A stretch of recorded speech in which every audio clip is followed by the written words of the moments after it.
Clarity HR, fractional HR. A lot of people call you in to have difficult conversations.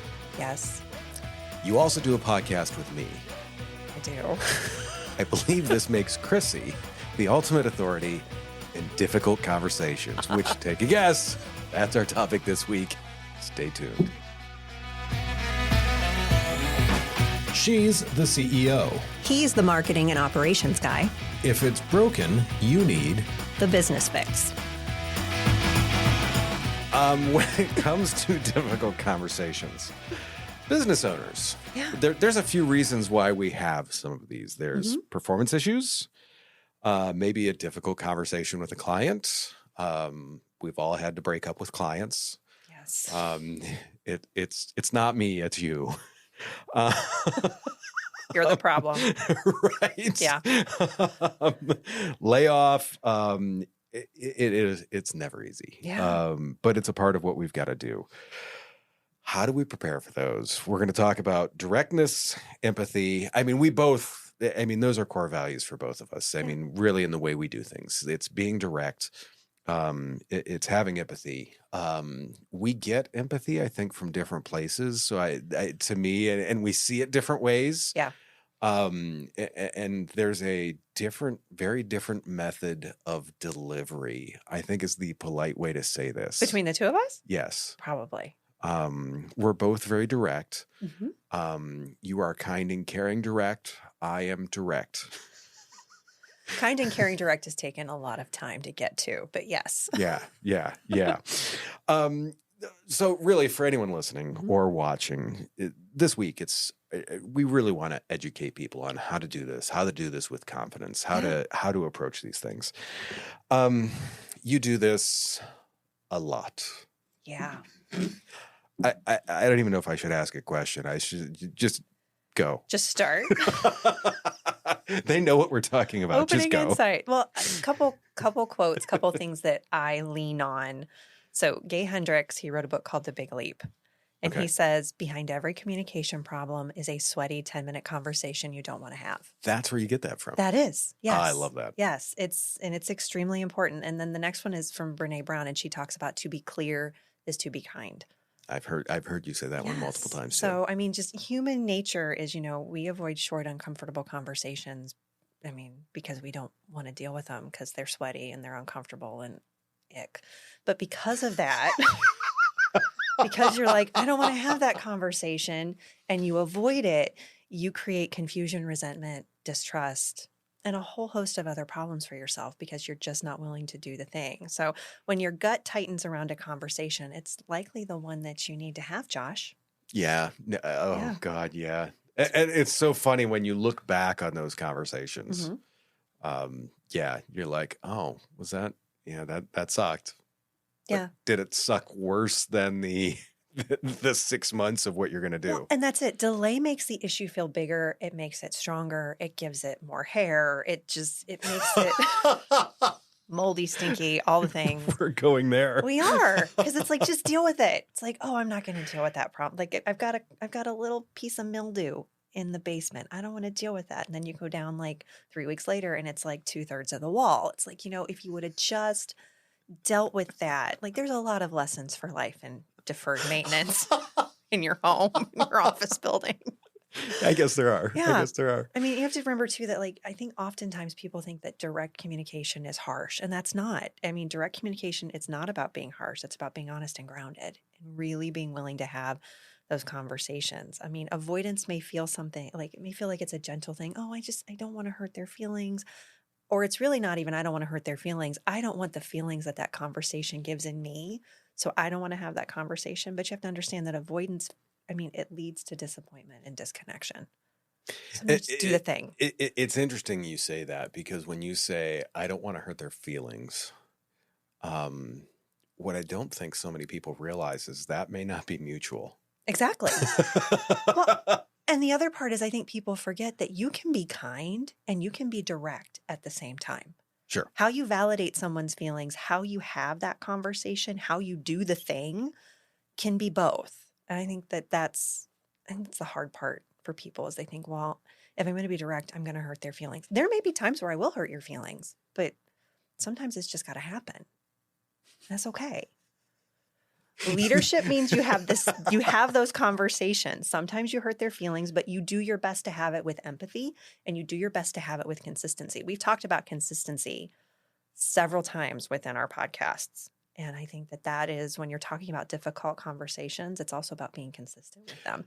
I almost liken this a little bit to punch them in the face and get it over with, or just commit violence. No, or just like poke at them every day for the next 6 months. No, Just right, punch them in the face, get it over with. Yes, that's it. Or because the other part is if you're avoiding it, you could also be creating resentment within yourself. And if you're creating resentment within yourself, that is a problem.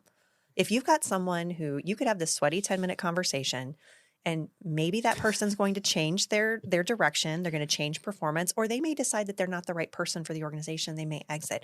What is worse? You're going to limp along and just like drag dead weight because you don't want to have a difficult conversation, or you're going to be uncomfortable for a minute and that person could soar or that person could exit. Either way, you're no longer in limbo. Right. You have an answer. Yeah. I'm willing to bet you have a framework for this. I do. And it's not my framework. I would love to take credit for this framework, but it's not. It came from dialectical behavioral therapy. So DBT. I said therapy. Everyone's going to turn off the podcast. No, she's going to talk about therapy, but it's called DEARMAN GIVE FAST. No, they've probably realized you may have been through some form of therapy and I'm the one that needs it. It's possible.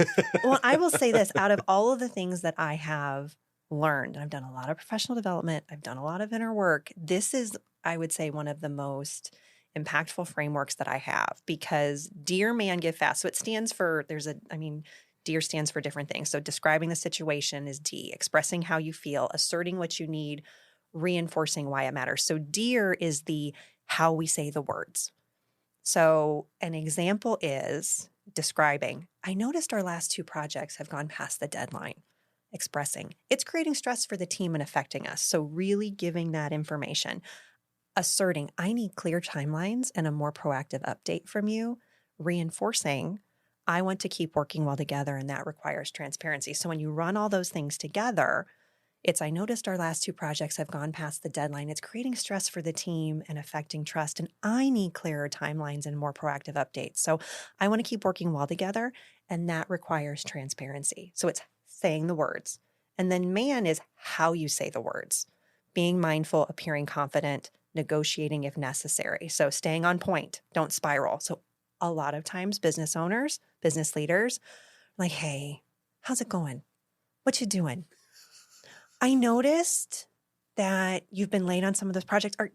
Is everything okay? You know what? I'm going to go take this call. I'll be back.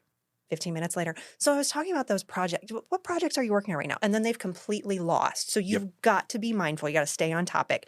Appearing confident. Even if your voice shakes a little bit, you know what you're talking about. You know that these projects have been late. You know that this is causing a problem. Don't be like, hey, projects have been kind of late. Like, don't do that. You know. Don't act like you don't know. And then negotiate it. Here's the part where I think people lose it is, I'd like to agree on a check-in cadence for us to get this on track. And if they're like, well, I don't want to, and you're like, too bad, I'm the boss. Like there's ways for you to have that, approach it as a conversation. So that's DEARMAN. And then GIVE FAST is kind of preserving the relationship. So the first part is getting your point across, getting your needs met. And the second part in GIVE FAST is preserving the relationship. And so giving stands for gentle, interested, validating, and easy manner. In family business, a lot of times the validating is what is so important to get what you want accomplished, to preserve the relationship. You may not like having to validate, but too bad.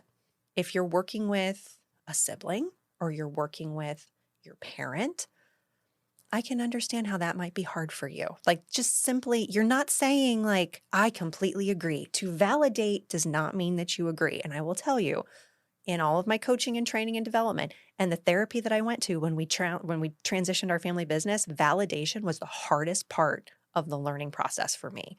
Because, and it may be for you too, to validate means that I give you control and I say it's okay. That's not what it is.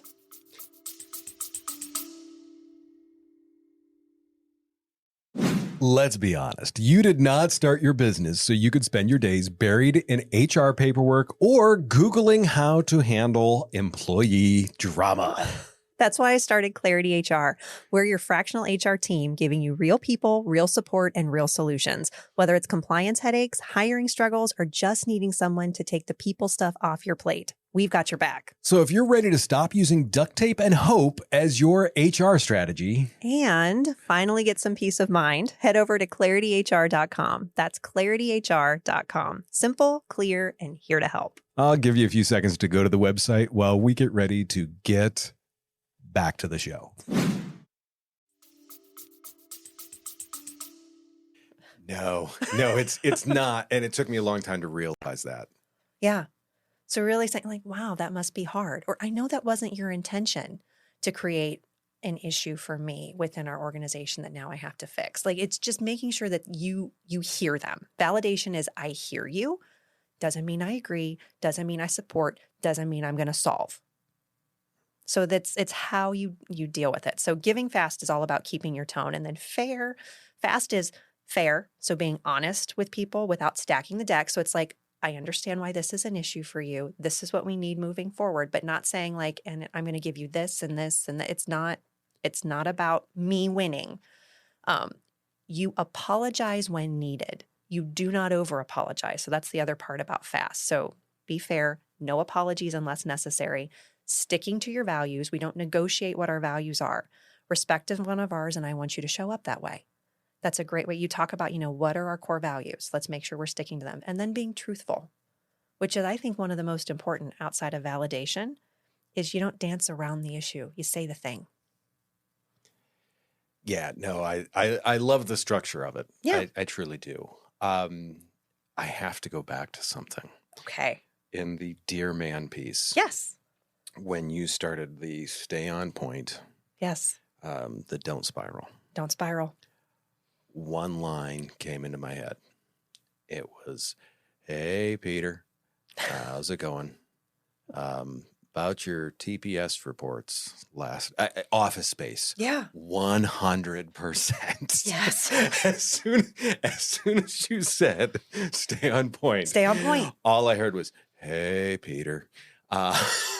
It just went straight there. Yes. But for those business owners or leaders that have, maybe some issues with attention, or if you get shiny object syndrome in the middle of your DEARMAN GIVE FAST, we have a problem. Like, you've got to be able to stay on point. We're talking like 5 sentences.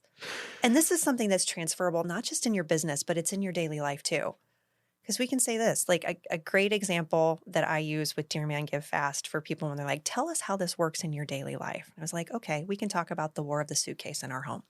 So I am a person that when I travel, I bring my suitcase home and I unpack my suitcase very quickly. My wonderful spouse is someone that will live in that suitcase until we travel the next time. And it may be months. So what I say is, why unpack? Why unpack? Why? Why do We're it? just going to pack it up anyway. Right. And, it's August and we don't have a trip until October. But, it will just sit in the middle of our room like a landmine. It's not like our bedroom isn't that big. And so I often will trip over said suitcase and swear at it. So, this is the conversation that we have. Like, hey, Steve, I noticed that your suitcase is out. And I understand that, you're probably planning on traveling in a couple of months, but I would really appreciate if we could kind of work on putting those things together. Is there a way that I can help you do that? Is there a process that we need to maybe put in place so that we no longer have a landmine in the middle of our bedroom? And he goes, oh, I can just put the suitcase away. And I'm like, yes. So it's those types of things. Like, this is transferable.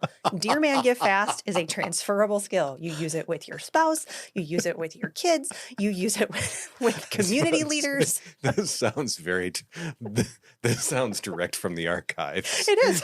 This sounds and recent. And recent. This is sorry, Steve. The laundry's out there. It is. So let's talk about, from an operations perspective. Sometimes these conversations can get bogged down in emotion, which I'm sure you're just really good at. It may lack clear information. So what's the best way business leaders can ensure they have all their facts straight and approach the conversation from a place of practicality and logic? It's so funny because for me, like hearing your Dear Man Give Fast, you are so good at going out and finding the things to say, this is what I need to move things forward. I have been pretty good about screwing them up multiple times and then going back and saying, oh, why did that go wrong? And what do I need to do to fix? The biggest thing to me is the be honest piece. If it is a difficult conversation, it has to be very honest. Doesn't necessarily, I mean, it should be frank, but it has to be very honest. Even the most like imperceptive people can tell when you're lying. It doesn't matter how good you think you are, unless you're like actually diagnosed as psychotic. No, people can tell. The problem that I see so many leaders have in this is the I don't know. You have to say it. If something goes wrong, let's say in a service department, excuse me, something goes wrong. And they say, well, this happened to this. And why didn't that happen? You can't pull that answer out of your butt. No. You have to be willing to say, I don't know. We need to look at that. Yes. I know so many leaders that don't have the gumption to do that because they feel like, well, this will make me look weak. You know what makes you look weak is when you say it was this, and then they go back and they find out it was that. Yeah. Honesty is the number one rule for, I mean, any conversation like that. Well, I will tell you, as you ascend into higher levels of leadership, higher levels of complexity, the more often that you say, I don't know, it increases. Yeah. Oh, with 100%. your level of title. We have to figure this out. Absolutely. We have to figure this out. And it shouldn't be a problem. And as soon as you say, I don't know, you either need to look at someone else in the room who does know, or say, we need to figure this out. Exactly. That's it. As soon as you say those two things, suddenly I don't want to say the responsibility is off of you, but the pressure is off of you. You can still be the rock star. Most people will look at you more of a rock star because you have the confidence and badassery to be like, I don't know. Don't know. We're going to figure it out, though. Right. If you are confident enough to say, I don't know, no one's going to question your leadership. Next up, the thing that I find when it's a difficult conversation that so many people forget is it is a conversation. It is not just you talking at someone. You mean a soliloquy? Right. This is not you with your script up to right. This is not a speech. This is it's not a monologue. No, right. It's a dialogue. Correct. It is a conversation. And in that, you have to listen, not to answer. I see it so many times. People are like, they listen to this conversation. It's a difficult conversation. And they listen to be like ready to fire the next thing. Yep. Take your time, relax. The more cool and calm you are, the better you are in that difficult conversation. Yes. I have a great soccer story about this. I still remember I was mid-30s playing open co-ed soccer. This 18-year-old pushed me. I was furious. I got up. I got about 2 inches from the kid's face, and I just said, that was probably a bad idea, son. The look of absolute terror on his face, because I didn't get up all mad. Yeah. I got up very controlled, very calm. He was like, oh, uh-oh.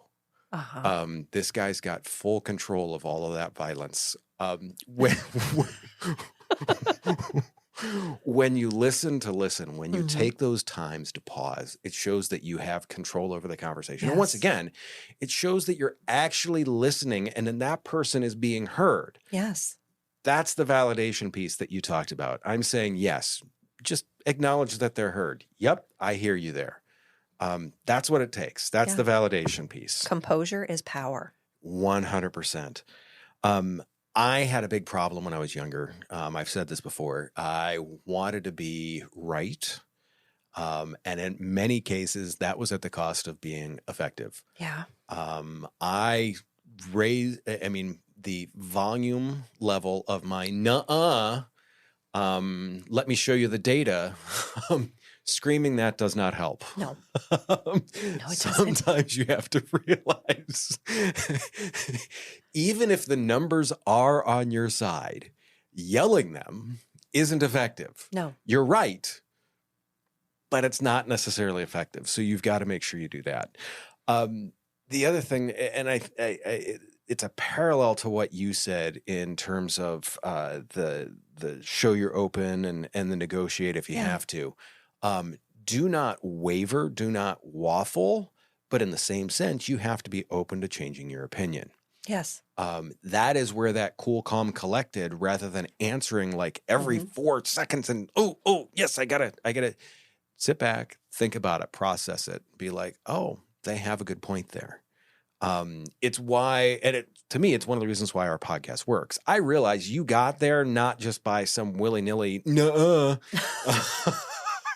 There was a thought process. Even if I disagree with you, there was a thought process behind it that I should probably take a look at. There's dialogue. You need to treat every single one of your employees with that same respect. They didn't just get there willy-nilly. There's a reason why they're there. Listen to it, figure out what it was, and work with that. If you start to waver, though, and you bounce around, as you said, once again, all control is lost. There's no clarity. No. Where the hell are we going? I came in your office expecting to get yelled at. I did get yelled at. We had donuts, and then I got yelled at again. What the hell is going on? Or if you're giving a performance conversation, you say the things that they need to do, but then you don't reinforce what needs to happen. And you're, again, having donuts and having, like, that was something my dad was notorious for. And adored my dad, but he would have a performance conversation with somebody and they would leave the office thinking they were the best employee on the planet and nothing would ever change. And we're like, you do a really good job of making people feel really good when they're not doing the thing. It's like, how do we learn from this? I love that. I absolutely love that. The one thing that this has to happen before a tough conversation ever happens. If people don't think you care, a tough conversation isn't going to help. Oh, gosh, no. They have to know you care before, and not 5 minutes before. You have to build up a rapport with these people to say, look, I am here with your best interest in heart. I am here to help you move forward. I am here to help you gain skills. I am here to help you gain things. Yes. If you haven't done any of that, even the tough conversation is just going to suck no matter what. If they have a feeling of like, this is in the best interest, then they will probably go along with it. Don't try and change them into a friend during the conversation.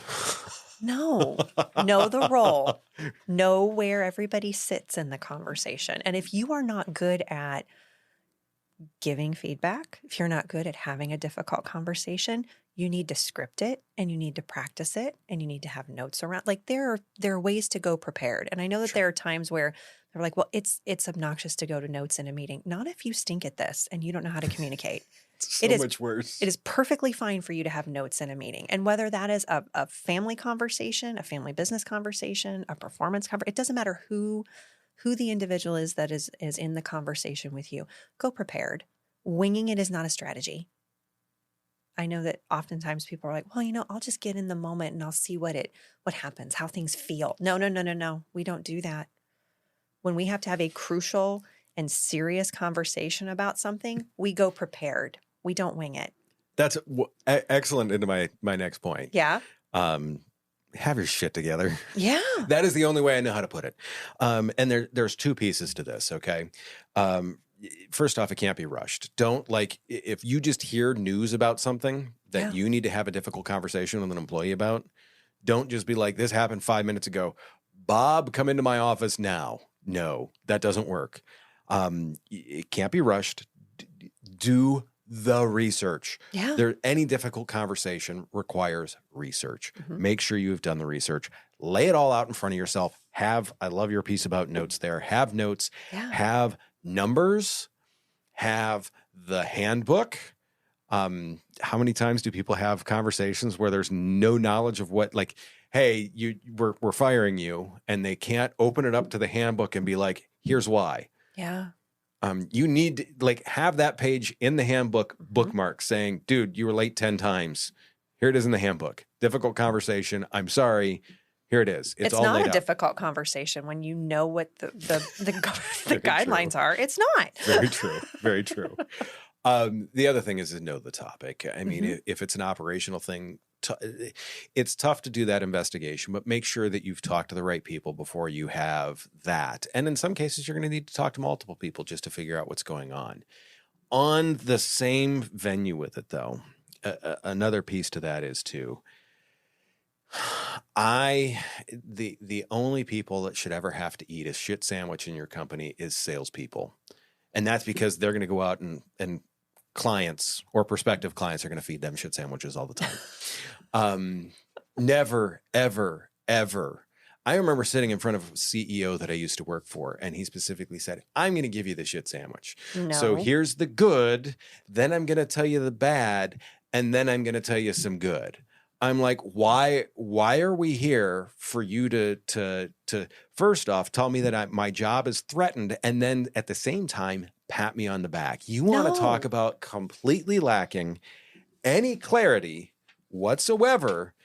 That is the shit sandwich. Yeah, people forget. They forget what's in the middle. Right. They're going to remember the great parts, the front and the end. Right. Yeah. They're not going to realize that what they just ate. They're going to be like, oh, put a little mustard on it and we're fine. How's that for the visual for today? It's great. Do you feel better now? Oh, yeah. I can see everyone that's listening to this in their car kind of getting that ew look on their face. For some, this is going to be one that I think that we're going to be a little different on. Where's the intersection of directness and empathy? Because Chrissy's like, I need to have a tough conversation with Josh.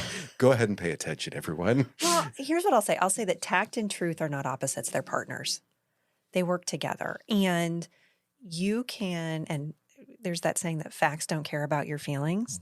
They really don't. So, I mean, but being direct doesn't mean blunt. I think the most effective leaders can deliver hard truths with care as opposed to just a hard edge. DEARMAN GIVE FAST is a great way to continue to have that conversation, because it's about, this is what needs to be said, and then this is the tone around it, because so much of what you do in having a direct conversation is more about tone than it is about the words.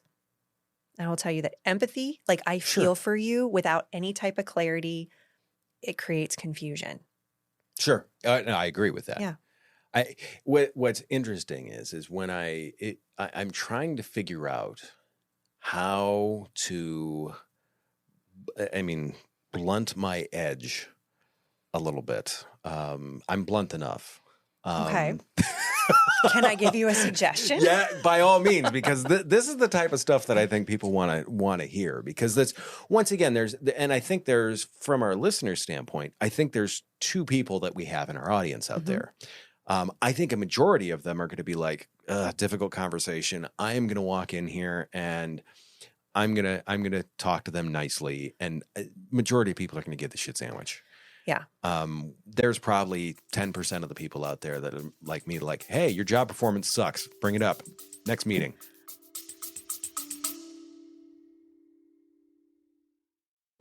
If you're a small business owner navigating the world of marketing or looking to establish yourself as an industry expert, you already know the power of a great podcast. But getting it all right from the sound to the strategy can be a headache. And that's where Pedal Stopper Productions comes in.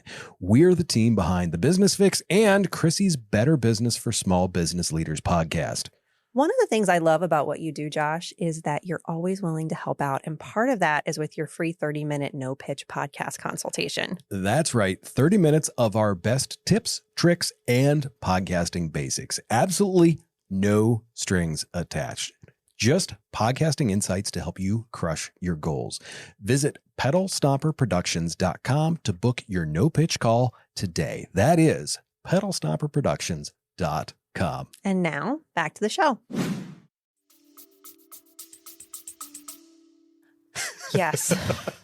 So here's what I will say. As opposed to it being a sandwich, it is important that you establish rapport with the person that you're sitting with. And you can do that by just being very honest and authentic and saying, look, we're going to have a sweaty 10-minute conversation. I don't want to have it. I'm sure you don't want to have it either, but we're going to come out of this with at least some knowledge as to what needs to happen. You can start that way if that feels better for you.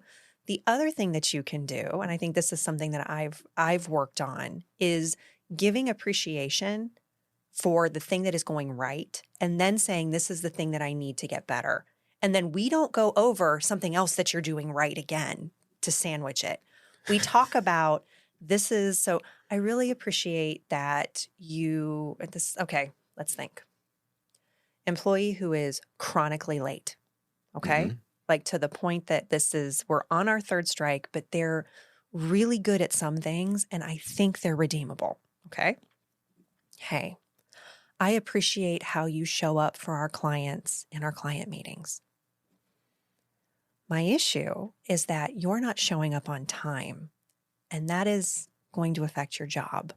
So if you really want to continue to show up for our clients and do the thing, I need you to be here on time, because part of showing up is showing up in the moment and showing up at the right moment.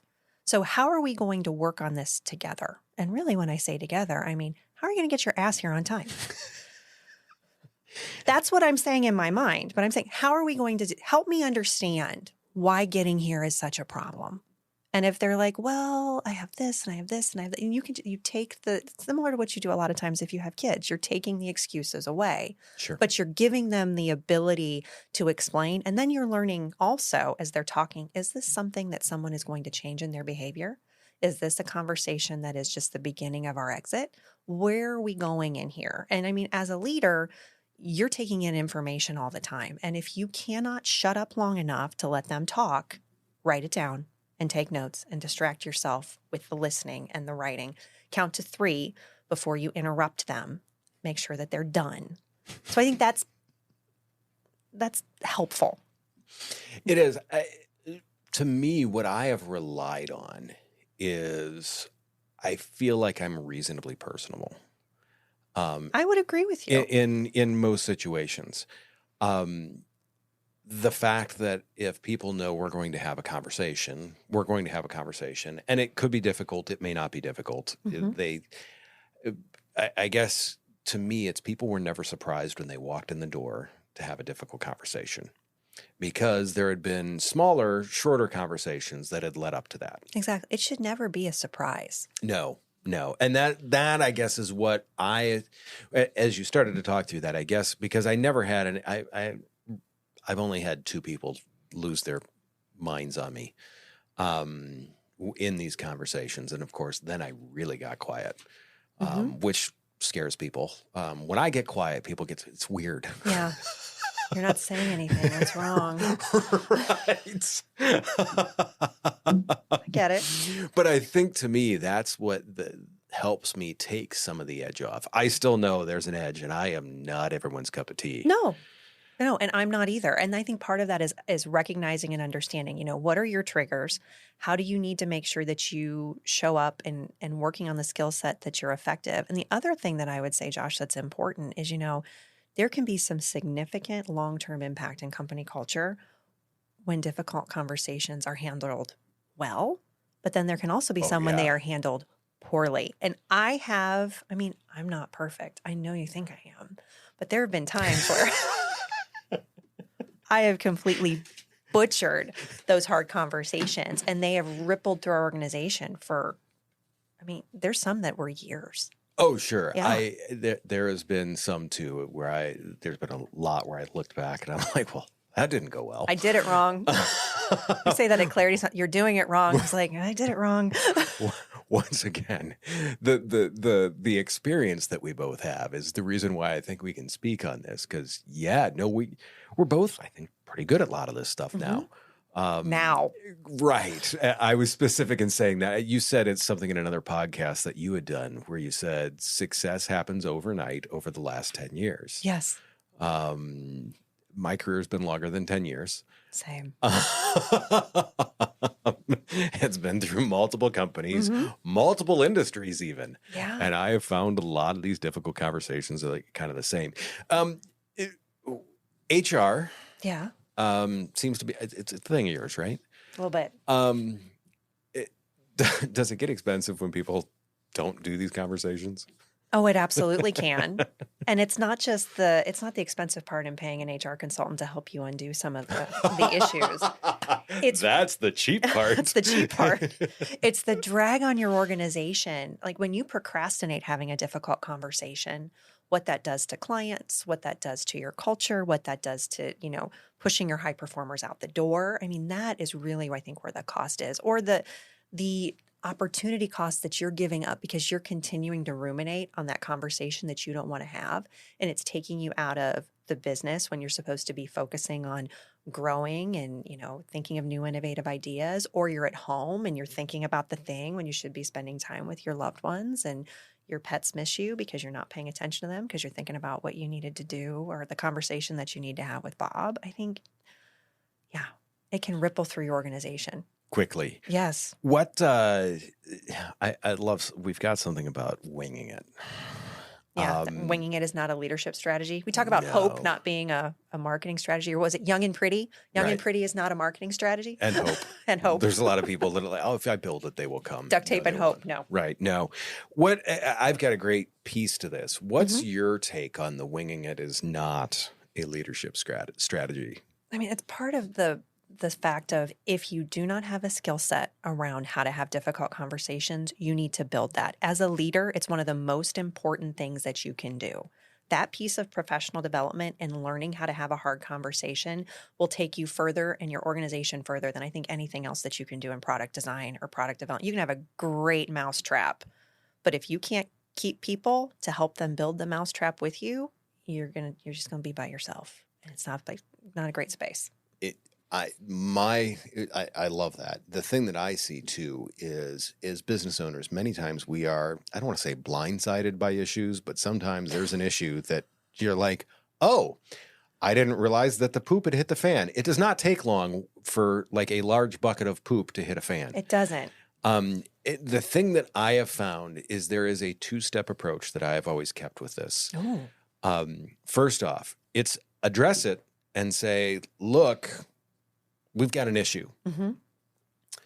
The second half to that is I'm going to do my research, and the big and on that, we're going to talk about it at X time. Yes. If you do not set a time on it, it's like everything else. If it doesn't have a deadline, it ain't going to happen. No, and your people see that. 100%. When you're not consistent in setting that deadline and actually answering the question or solving the issue, because they're looking to you for leadership. This is the part that has to happen. 100%. What happens when people don't do this, right?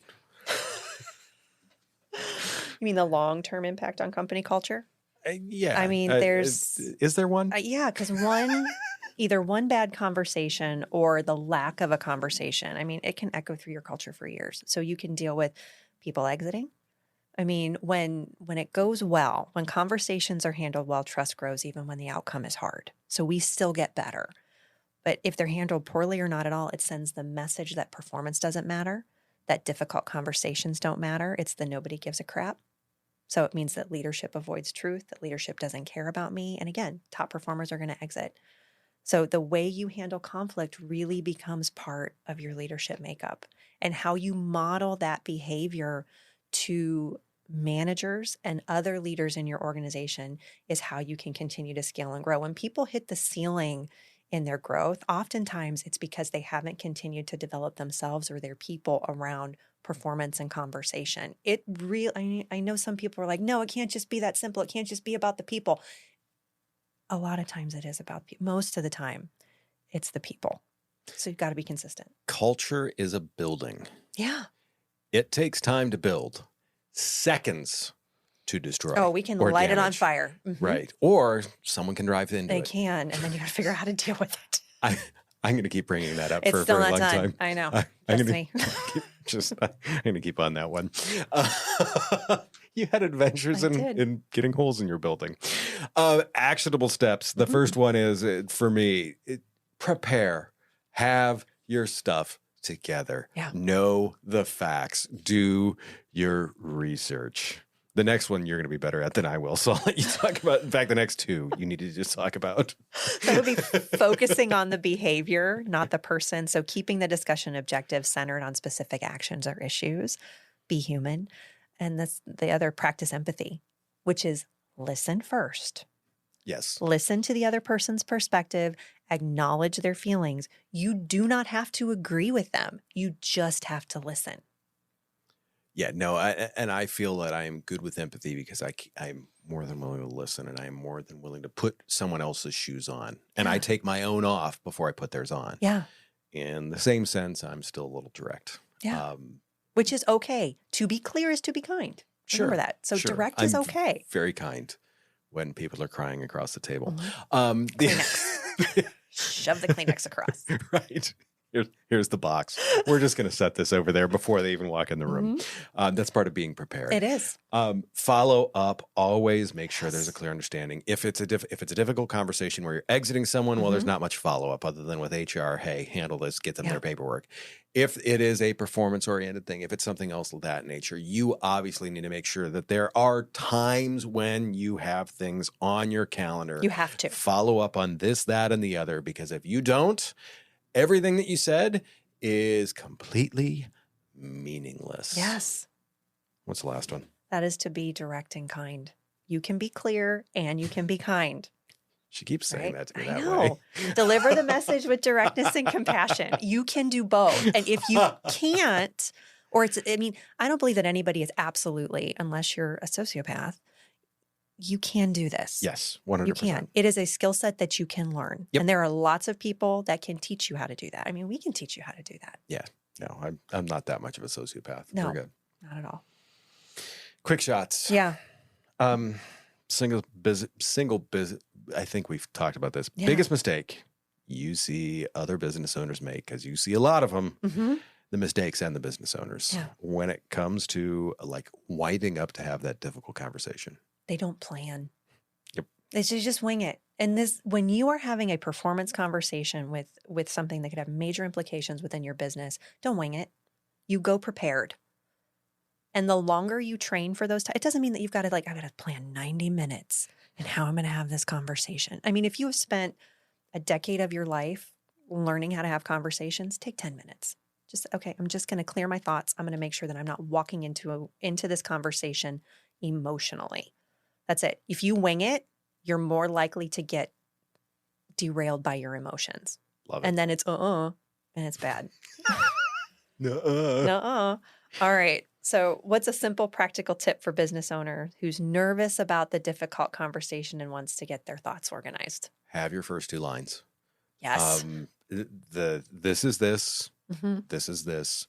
Make sure that your first line isn't how are you today? No. Because what's going on? No, right, don't do that. Right. Their answer's bad. You just need to, hi, Bob. Today's a bad day. Maybe not that. The other thing is I love your piece about planning. You need to prepare, but you need to prepare topics and subjects and numbers. Yes. You can only plan the first two lines of what you're going to say, have a few ideas for other stuff. I'm going to quote Mike Tyson on this. Everyone has a plan until they get punched in the face. Oh, I love that. And because that is exactly what's going to happen. It is not going to go how you think it is going to go. Not at all. I have been in, I don't know if hundreds, but a lot of these difficult conversations. And you're like, okay, this is going to do this. They're going to say this, and then they're going to say this, and they're going to say this. And I've walked into them and I'm like, okay, I am ready for a fight. And I'm like, look, here's what we have to do. They're like, okay. And I'm like ready. I'm fists up. I'm like ready to rock. And they're like, okay. And I'm like, what do you mean? Right. You agree with me? Right. What the hell am I going to do now? What am I going to do? To all of our listeners that are now taking on the tough talks. Yes. Good job. Yeah. First off, have the difficult conversation. It is well worth it. You typically walk out of the room feeling better. You do. And then you're like, why didn't I do that a month ago, Right. or a year ago. It's like going to the dentist. You're It like, is. that really wasn't that bad. No. Especially because like they gave me the cool flavor or whatever. Yeah. Yeah, no, I get it. Thank you for having another difficult conversation with me. Happy to do it. I come with notes in case anybody ever wonders. Yeah. Notes and a taser. If you want more resources, you want Chrissy and I to speak about the culture in your company, we would love to help you out with that. Go to businessfixpodcast.com. Sure to follow us on all the social medias. And as always, a review and a subscription would be an amazing help. Send it to one of your business owner friends. Please. Yeah, we would love to be in their ears so that way you have something to talk about or something to swear about. Next week, we are discussing, what are we discussing? Strategic planning? Strategic Maybe. planning. We are talking, Yeah. I should have planned better on that. That's all good. That being said, do me a favor, take care of yourself. If you can, take care of someone else too. We will see you very, very soon.